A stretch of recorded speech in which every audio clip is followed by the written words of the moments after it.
勾勾恭好发，我是一姐，我是敏华。一姐，过年特别节目啊，我们教过大家大年初一、大年初二的习俗。那你知道大年初三习俗是什么吗？大年初三这一天啊，对客家人来说很重要，因为要送穷鬼哦。因为客家人相信啊，在之前没有丢掉的垃圾，在这一天一定要全部的清除哦。垃圾就叫做 TSEP。TSEP 就是垃圾了。这个习俗呢，我有听过，因为客家人相信呢，在这一天把垃圾呢丢掉之后，可以带来好运，也可以让一整年呢万事如意哦。万事如意就是万事如意了，要按照老祖宗的智慧来哦。也就是在这一天呢，必须要用 bundle 啊，把 TSEP 装起来，然后拿到郊外去烧掉。那么这么一来呢，就当作是送走穷鬼了。刚刚提到了 bundle 就是笨斗的意思。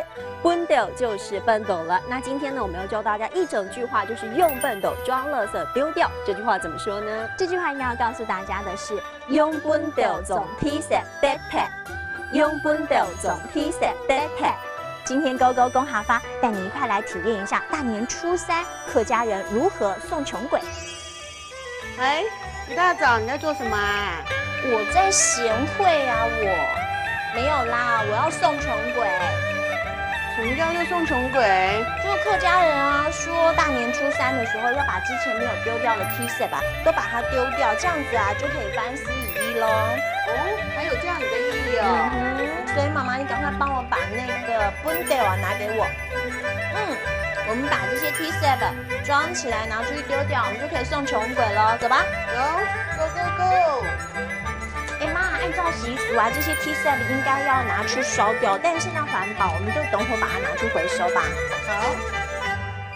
哇，看来过年的行程还真的是很忙哎。对呀，每天行程都满满的。那么在这个节目当中，不仅要教给大家呢客家人的习俗，当然也要教给大家运用得上的客家话。因此呢，在初三这一天，一定要把垃圾全部丢掉哦。垃圾就叫做 TSEP，TSEP 就是垃圾了。那刚刚也提到了，用笨斗装垃圾，笨斗呢就叫做 bundle。bundle 就是笨斗，没有错哦。而且真的把穷鬼给送走了，一整年都会万事如意。